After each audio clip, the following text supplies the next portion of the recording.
ইয়াউমা ইয়াকুমুর রূহু ওয়াল মালাইকাতু সাফফা ওয়াল মালাইকাতু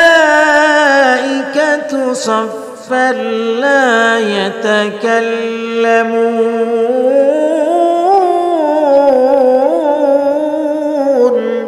যে মা তার দুধের সন্তানকে এত ভালোবাসে,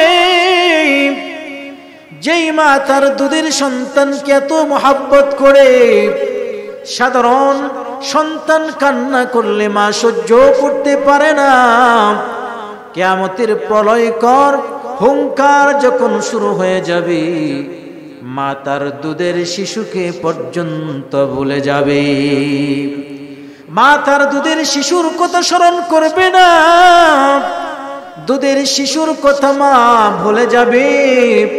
কুল্লু যাতি হামলিন হামলাহা। আল্লাহ পাক রব্বুল আলামিন বলেন, যেই সমস্ত নারীরা গর্ভের মধ্যে সন্তান আছে, এখনো পর্যন্ত সন্তান প্রসবের সময় হয় নাই, কিন্তু এই প্রলয়কর হুঙ্কারে, এই ভয়ঙ্কর আওয়াজে তারা তাদের সন্তানগুলোকে গর্ভপাত করে ফেলবে। মানুষের অবস্থা এমন হবে, আল্লাহ পাক রব্বুল আলামিন বলেন, ওয়া তারান নাসা সুকারা। মানুষেরা পাগলের মতন ছোটাছুটি করতে থাকবে। ওমা হুম বিসুকারা, অথচ তারা পাগল না, অথচ তারা মাতাল না। ওয়ালাকিন আযাবাল্লাহি শাদীদ, আল্লাহর আযাব বড় শক্ত। আইয়ুহান নাসুত্তাকু রাব্বাকুম ইন্না যালজালাতাস সাআ ইন্না যালজালাতাস সাআতি শাইউন আযীম। يوم ترونها تذهل كل مرضعة عما أرضعت وتضع كل ذات حمل حملها وترى الناس سكارى وما هم بسكارى ولكن عذاب الله شديد। আল্লাহ পাক রব্বুল আলামিন বলেন, হে মানুষেরা, তোমরা ওই দিবসের ভয় করো যেদিন ইন্না যালজালাতাস সাআতি শাইউন আযীম, যখন পৃথিবীটা প্রলয় হুঙ্কারে প্রকম্পিত হয়ে যাবে, ওই সময়কে তোমরা ভয় করো। যখন পৃথিবীটা প্রকম্পিত হয়ে যাবে, কেমন ভয়ানক পরিস্থিতি তখন হবে। আল্লাহ পাক রব্বুল আলামিন বলেন, এমন ভয়াবহ পরিস্থিতি হবে তখন, ইয়াউমা তারাউনাহা তাযহালু কুল্লু মুরজিআতিন আম্মা আরযাআত। যে মা তার দুধের সন্তানকে এত ভালোবাসে, যেই মা তার দুধের সন্তানকে এত মহব্বত করে, সাধারণ সন্তান কান্না করলে মা সহ্য করতে পারে না, কিয়ামতের প্রলয়কর হুঙ্কার যখন শুরু হয়ে যাবে, মা তার দুধের শিশুকে পর্যন্ত ভুলে যাবে। মা তার দুধের শিশুর কথা স্মরণ করবে না, দুধের শিশুর কথা মা ভুলে যাবে। কুল্লু যাতি হামলিন হামলাহা। আল্লাহ পাক রব্বুল আলামিন বলেন, যেই সমস্ত নারীরা গর্ভের মধ্যে সন্তান আছে, এখনো পর্যন্ত সন্তান প্রসবের সময় হয় নাই, কিন্তু এই প্রলয়কর হুঙ্কারে, এই ভয়ঙ্কর আওয়াজে তারা তাদের সন্তানগুলোকে গর্ভপাত করে ফেলবে। মানুষের অবস্থা এমন হবে, আল্লাহ পাক রব্বুল আলামিন বলেন, وترى الناس سكارى মানুষেরা পাগলের মতন ছোটাছুটি করতে থাকবে ওমা হুম বিসুকারা অথচ তারা পাগল না অথচ তারা মাতাল না ওয়ালাকিন আযাবাল্লাহি শাদীদ আল্লাহর আযাব বড় শক্ত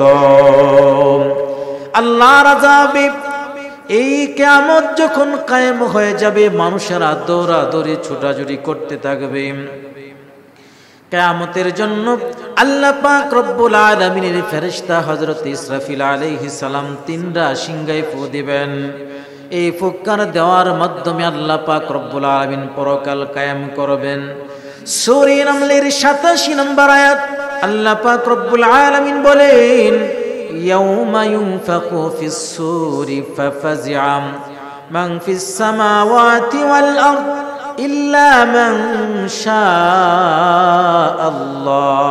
শাআল্লাহ আল্লাহ পাক রব্বুল আলামিন বলেন যখন ইসরাফিল আলাইহিস সালাম সিংহায় যখন ফুৎকার দিবেন তখন মানুষেরা ভীত সন্ত্রস্ত হয়ে যাবে আতঙ্কিত হয়ে যাবে আল্লাহ যাকে চান তারা ব্যতীত সবাই ভীত সন্ত্রস্ত হয়ে যাবে আল্লাহ পাক রব্বুল আলামিন সূরা ইয়াসিনের 51 নম্বর আয়াতে বলেন ওয়া নুফিকা ফিস সূর ফাইদা হুম মিনাল আজদাসি ইলা রাব্বিহিম ইয়ানসিলুন আল্লাহ পাক রব্বুল আলামিন বলেন ইসরাফিল আলাইহিস সালাম যখন সিংহায় ফুৎকার দিবেন কবরে যারা ছিল কবরস্থ সকল মানুষ কবর থেকে মাথা থেকে মাটি ঝাড়তে ঝাড়তে হাসরের ময়দানে উঠতে থাকবে আল্লাহর নবী সাল্লাল্লাহু আলাইহি ওয়াসাল্লাম যখন কিয়ামতের এই হালতগুলো শুনালেন মানুষেরা বেহুশ হয়ে যাবে সুম্মা নুফিখা ফীহি উখরা সূরা জুমারের 68 নম্বর আয়াত আল্লাহ পাক রব্বুল আলামিন বলেন যখন ইসরাফিল আলাইহিস সালাম সিংহায় যখন পুনরায় ফুৎকার দিবেন ফাইদা হুম কিয়ামুন ইয়ানজুরুন সকল মানুষ কিয়ামতের মাঠে অবস্থিত হয়ে যাবে আল্লাহ পাক রব্বুল আলামিনের নির্দেশে কিয়ামতের মাঠে সকল মানুষ হাজির হয়ে যাবে সবাই কিয়ামতের মাঠে অবস্থান করবে এক আয়াতের ভিতরে আল্লাহ বলেন ফাফাজিআ মানুষেরা বেহুশ হয়ে যাবে মানুষের কোনো হুঁশ থাকবে না আম্মা জান আয়েশা সিদ্দিকা রাদিয়াল্লাহু তাআলা আনহা বলেন ইয়া রাসূলুল্লাহ ইয়া হাবিবাল্লাহ আপনারও কি হুঁশ থাকবে না নাকি নবীজি বলেন আমারও হুঁশ থাকবে না এমন একটা সময় আসবে সব অজ্ঞান হয়ে যাবে সহিহ বুখারীর বর্ণনা 2411 নম্বর হাদিসের বর্ণনা মুসলিম শরীফের 2373 নম্বর হাদিসের বর্ণনা আল্লাহর নবী সাল্লাল্লাহু আলাইহি ওয়াসাল্লাম বলেন ফাইন্নান নাসা ইউসাকুনা ইয়াউমাল কিয়ামাহ কিয়ামতের মাঠে সকল মানুষ অজ্ঞান হয়ে যাবে কারো কোনো হুঁশ থাকবে না ফাআকুনু আউওয়ালা মান ইউফিক সর্বপ্রথম আল্লাহ পাক রব্বুল আলামিন আমি নবীকে হুঁশ দান করবেন আমি নবী সর্বপ্রথম হুঁশ ফিরে পাবো আমি যখন হুঁশটা ফিরে পাবো ফাআজিদু মূসা বাতিশান বিসাকিল আরশি আমি তখন লক্ষ্য করব হযরতে মূসা আলাইহিস সালাম আল্লাহর আরশ ধরে কান্নাকাটি করতেছে ফালা আদরি হাল আফাকা ক্বাবলি আও কানা মিম্মান ইসতাসনাহুল্লাহ আমার জানা নাই তিনি কি আমার আগে জ্ঞান ফিরেছেন নাকি আল্লাহ পাক যাদেরকে অজ্ঞান করেছিলেন তিনি তাদের অন্তর্ভুক্ত ছিলেন আল্লাহ পাক রব্বুল আলামিন কিয়ামতের ময়দানে কিয়ামতের মাঠে সকলদেরকে হাজির করবেন সকল রূহদেরকে হাজির করবেন আল্লাহ পাক রব্বুল আলামিন বলেন ইয়াউমা ইয়াকুমুর রূহু ওয়াল মালাইকাতু সাফফা ওয়াল মালাইকাতু সাফফান লা ইয়াতাকাল্লামুন। আল্লাহ পাক রব্বুল আলামিন বলেন, সমস্ত রূহ সারিবদ্ধভাবে দাঁড়াবে, ফেরেশতারা পর্যন্ত সারিবদ্ধভাবে দাঁড়িয়ে যাবে। আল্লাহ যাদেরকে হুকুম করবেন তারা ব্যতীত আল্লাহর সামনে কেউ কথা বলতে পারবে না। একমাত্র আল্লাহ যাদেরকে অনুমতি দিবেন তারা ব্যতীত তখন আল্লাহর সামনে কেউ কথা বলতে পারবে না। অবস্থাটা কেমন হবে? হাসরের ময়দানে সবাই যখন হাজির হয়ে যাবে, কারো পরনের মধ্যে কোনো কাপড় থাকবে না। মাতৃ গর্ভে থেকে যেভাবে আমরা বস্ত্রহীন এসেছিলাম, আবার যখন কবর থেকে উঠব তখন আমরা বস্ত্রহীন অবস্থায় কবর থেকে উঠব, কাপড় ছাড়া কবর থেকে উলঙ্গ অবস্থায় উঠব। আম্মা জান হযরত আয়েশা সিদ্দিকা রাদিয়াল্লাহু তাআলা আনহা বলেন, নবী পয়গম্বর, কিয়ামতের ময়দানে যদি কাপড় ছাড়া উঠি আমাদেরকে লজ্জা করবে না? নবীজি বলেন, অবস্থা এমন ভয়াবহ হবে, এমন ভয়ানক পরিস্থিতি হবে, মানুষেরা উপরের দিকে হা করে তাকিয়ে থাকবে, কারো দিকে তাকানোর কোনো সুযোগ পাবে না। নবীজি বলেন, আউয়ালু মান ইউকসা ইব্রাহিম আলাইহিস সালাম, কিয়ামতের ময়দানে সর্বপ্রথম আল্লাহ পাক যাকে কাপড় পরাইবেন তিনি হলেন খলিল হযরত ইব্রাহিম আলাইহিস সালামকে। হযরত ইব্রাহিম আলাইহিস সালামকে আল্লাহ পাক কিয়ামতের মাঠে সর্বপ্রথম কাপড় পরিধান করাবেন। কিয়ামতের মাঠটা এমন ভয়ানক পরিস্থিতি হবে, সূর্যটা কেমন কাছাকাছি চলে আসবে। তিরমিজি শরীফের 2421 নম্বর হাদিসের বর্ণনা, মুসলিম শরীফের 4863 নম্বর হাদিসের বর্ণনা।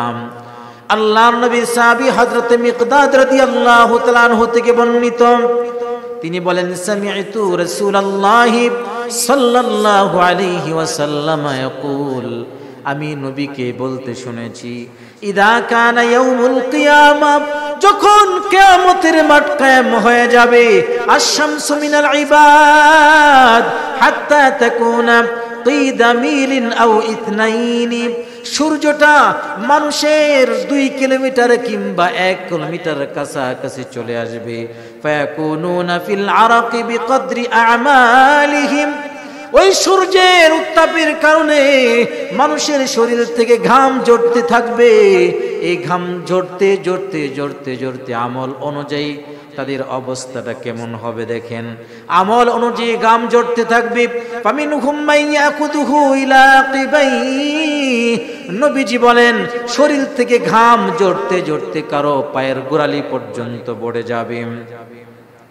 নবীজি বলেন, ওয়ামিনকুম মাইয়াকুদুহু ইলা রুকবাতাইহি, ঘাম ঝরতে ঝরতে কারো হাঁটু পর্যন্ত পড়ে যাবে। ওয়ামিনকুম মাইয়াকুদুহু ইলা হাকওয়াইহি, নবীজি বলেন কারো কোমর পর্যন্ত ঘাম হয়ে যাবে। কোমর পর্যন্ত পানি, কোমর পর্যন্ত হলে যেমন হয় তাদের শরীর থেকে ঘাম বের হয়ে কোমর পর্যন্ত হয়ে যাবে। ওয়ামিনহুম মাইয়ুলজিমুহু ইলজামা, আল্লাহর পয়গম্বর বলেন কারো ঘাম একেবারে মুখ পর্যন্ত পড়ে যাবে। নবীজি ইশারা করে দেখান, ফারাইতু রাসূলুল্লাহি সাল্লাল্লাহু আলাইহি ওয়াসাল্লাম, তিনি বলেন নবীজি ইশারা করেছেন, ইউশিরু বিয়াদিহি, নবীজি তার হাত মুবারক দ্বারা ইশারা করেছেন। ইউশিরু বিয়াদিহি ইলা ফিহি, নবীজি মুখের দিকে ইঙ্গিত করে ইশারা করেছেন, আইয়ুলজিমুহু ইলজামা, অর্থাৎ এই যে আমাদের মুখ, আমাদের ঘামে মুখ পর্যন্ত আমরা সাঁতরাতে থাকব। সূর্যটা কতটুকু কাছে হলে ঘাম ঝরে ঝরে মানুষের মুখ পর্যন্ত ঘামের মধ্যে মানুষ ভাসতে থাকবে। আমার বাইরে এমন পরিস্থিতিতে আল্লাহ পাক রব্বুল আলামিন আমাদের হিসাব নিকাশ নিবেন। হিসাব নিকাশের দিবসটা হবে একদিন, আর ওই দিনটা কেমন বড় হবে আল্লাহ পাক রব্বুল আলামিন বলেন সূরা মারিজের 4 নম্বর আয়াত, ফি ইয়াউমিন কানা মিকদারুহু 50,000 সানা। ওই দিনটা আমাদের গণনা অনুযায়ী 50,000 বছরের সমান। অর্থাৎ পরকালের একদিন হবে দুনিয়ার 50,000 বছরের সমান।